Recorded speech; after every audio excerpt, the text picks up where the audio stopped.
Hey folks, how's it going? Don't worry, we're going to get into a normal video. I just want to give a little bit of context to what I'm doing today. There was a part of yesterday's video that didn't actually make the edit that you guys ended up seeing, where I tried to put a compressor on the sound we were making so that the tail of the sound that swelled up so much louder than the rest of the sound would kind of stay down in the same volume. And I couldn't figure out, A, why trying to make the compressor more aggressive was making the entire sound at all points louder, and why I couldn't seem to get it to do the thing I wanted to do at all. I couldn't get it to stop that swelling from happening. So today's video is mostly me trying to wrestle with compressors and learn about compression. So if you find that interesting, hopefully you'll enjoy this here. But given that I cut that out of the last video, I figured it'd be kind of confusing. You'd be trying to understand what I was doing here. I'm trying to make the compressor not make everything louder as I turn the threshold down. I didn't understand why I was doing that. We do fix that problem in the video, by the way. And the other one was trying to figure out how do I actually get the compressor to compress the part that is louder. And I'll let you guys watch the video to find out if we fix that problem. We do some music making at the end as well, too, so stick around. Hope you enjoy it. Anyways, that's enough for me. Have fun. Bye-bye. Welcome back. It is day 14, I believe. I really want to understand why turning the threshold knob makes things louder.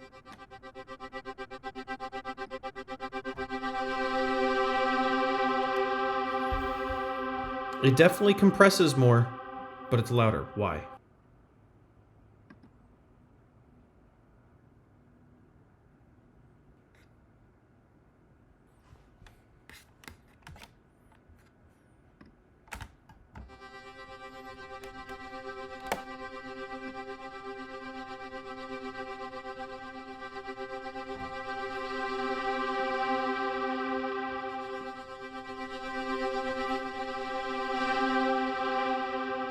Okay, this forum post talked about making sure the auto gain is off, that it's a problem in Logic sometimes, and now it seems to be not making it louder. Okay, so I think we're in a good spot. So it's saying this is going to 21. This should trigger 25, so we should be seeing some compression, but we're really not. What happens if we turn this up?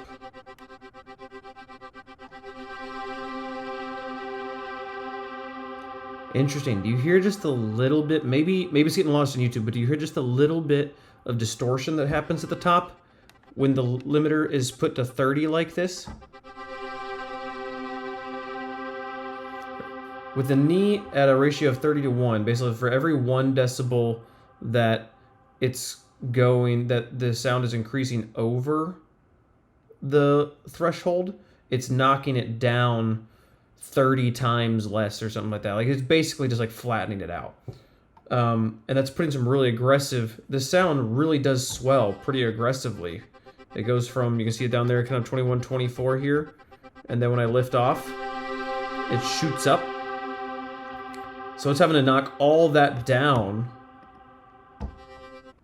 It's sitting here at 30, for sure, sitting here lower, but then, well, it still shoots up to 12.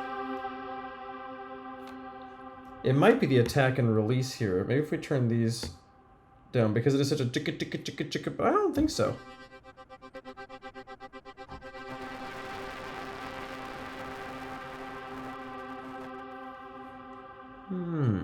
Maybe the attack and release was really relevant.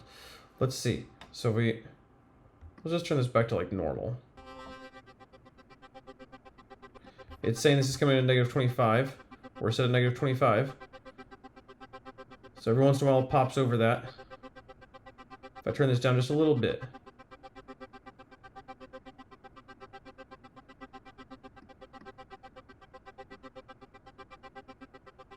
It's now getting hit pretty much every time. Sitting at 21.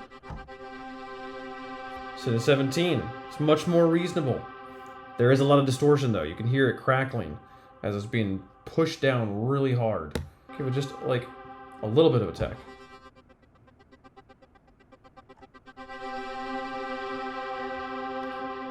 For some reason, that really changes how much it gets pushed down. Okay, I think I understand a little bit more. I think it was the auto gain. That seems to be where that like extra volume from yesterday is coming, which makes sense. That makes sense, that a system that automatically adds volume back into the system would react to knobs. That makes perfect sense. So I feel a little bit better now that I understand how that works. Now, as cool as this sound is this what we want for the track we were talking about making? And we're kind of starting a new track of here. I don't want it to be this big echo. Go to the MIDI effects and see, do we have a note repeater? This is a really cool tool. This is a MIDI delay. This is different than a audio delay. Audio delays take a sound file, and as it hits them, it just processes it and then plays it again back at a later time. A MIDI delay literally rearticulates notes in the synthesizer. If I just play one note, you hear I played bump, bump, bump, bump. It played one note at the beginning and then it'll repeat it 3 times. So 1, 2, 3. If I do this, it's gonna transpose those notes. So you can do a lot of really fun things with this, especially like going.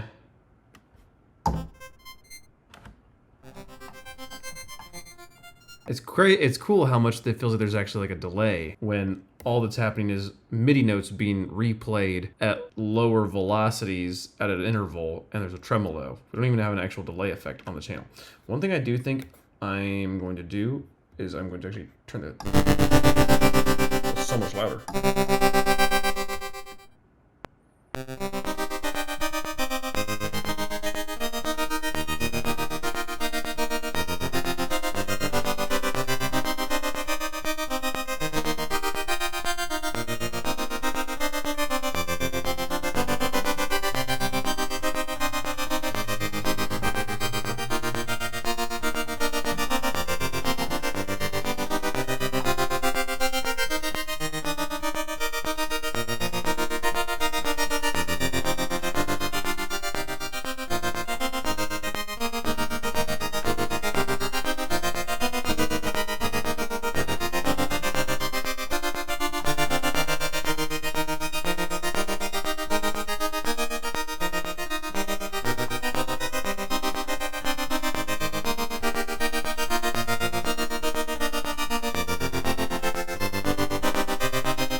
Something like that. I don't know. So the thought that's been rolling around in my head is what I should do is make a subdued, like 2-instrument chiptune sounds, like redo of the tracks from the album. Something like.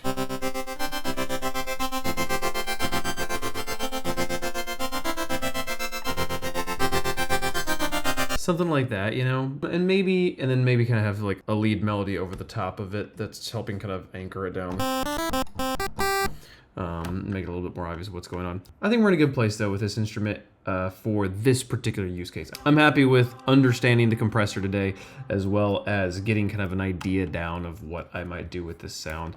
I'm gonna cut things off here today. I've got first day of RLCS 2024 tomorrow. It's gonna be wonderful, and I gotta be up at 7 a.m. It's 11 p.m. midnight. So I will see you guys tomorrow. Stay safe out there. Talk to you later. Bye-bye.